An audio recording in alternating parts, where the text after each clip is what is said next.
તો આ તરફ બનાસકાંઠામાં તાજેતરમાં પડેલા ભારે વરસાદને પગલે નીચાણવાળા વિસ્તારોમાં હજી પણ જળબંબાકારની સ્થિતિ છે।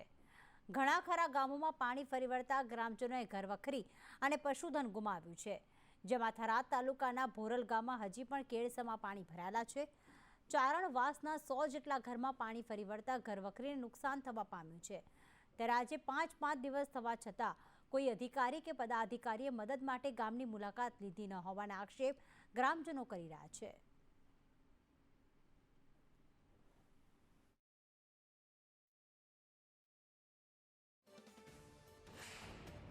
સમગ્ર ગુજરાતમાં વરસાદે તારાઈ મચાઈ છે, ત્યારે થરાદ તાલુકાના ભરોલ ગામે સંદેશ ન્યૂઝ પહોંચ્યો છે ગ્રાઉન્ડ ઝીરો રિપોર્ટિંગ કરવા માટે।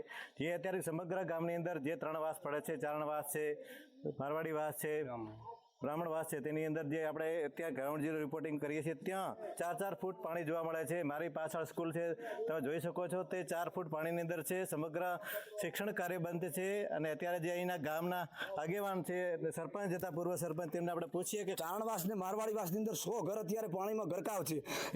એવી પરિસ્થિતિ છે કે લોકોના ઢોર અને એમને ક્યાં જવું અત્યારે આજની તારીખમાં જોઈ શકો છો। 100 ઘરની અંદર માણસોને લાઇટ નથી 3 દિવસ, કે બહાર કોઈ વ્યવસ્થા નથી। બહાર જવું હોય તો કોઈ મહિલાઓ કે ભાઈઓ પણ કોઈ રસ્તો અમારા માટે, આ ગોળિયા માટે કોઈ રસ્તો નથી બહાર નીકળવા માટેનો, અને ખૂબ જ તકલીફ છે। પ્રાંત સાહેબને, કલેક્ટર સાહેબને મારી ખૂબ જ વિનંતી છે કે તરત આ પાણીનો અમને નિકાલ કરી આપે।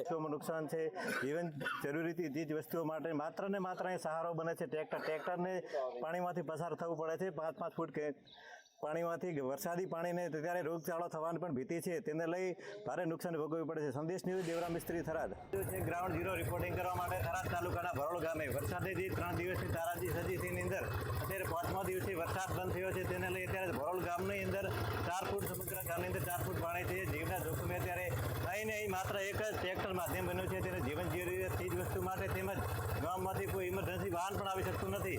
તેને લઈ અત્યારે સ્કૂલો છે, તો સ્કૂલો છેલ્લે 4 દિવસથી બંધ રાખવામાં આવી છે, તેમજ અત્યારે જે ગામની અંદર કોઈ બીમાર વ્યક્તિ હોય તો નાનું વાહન પણ પસાર થઈ શકતું નથી।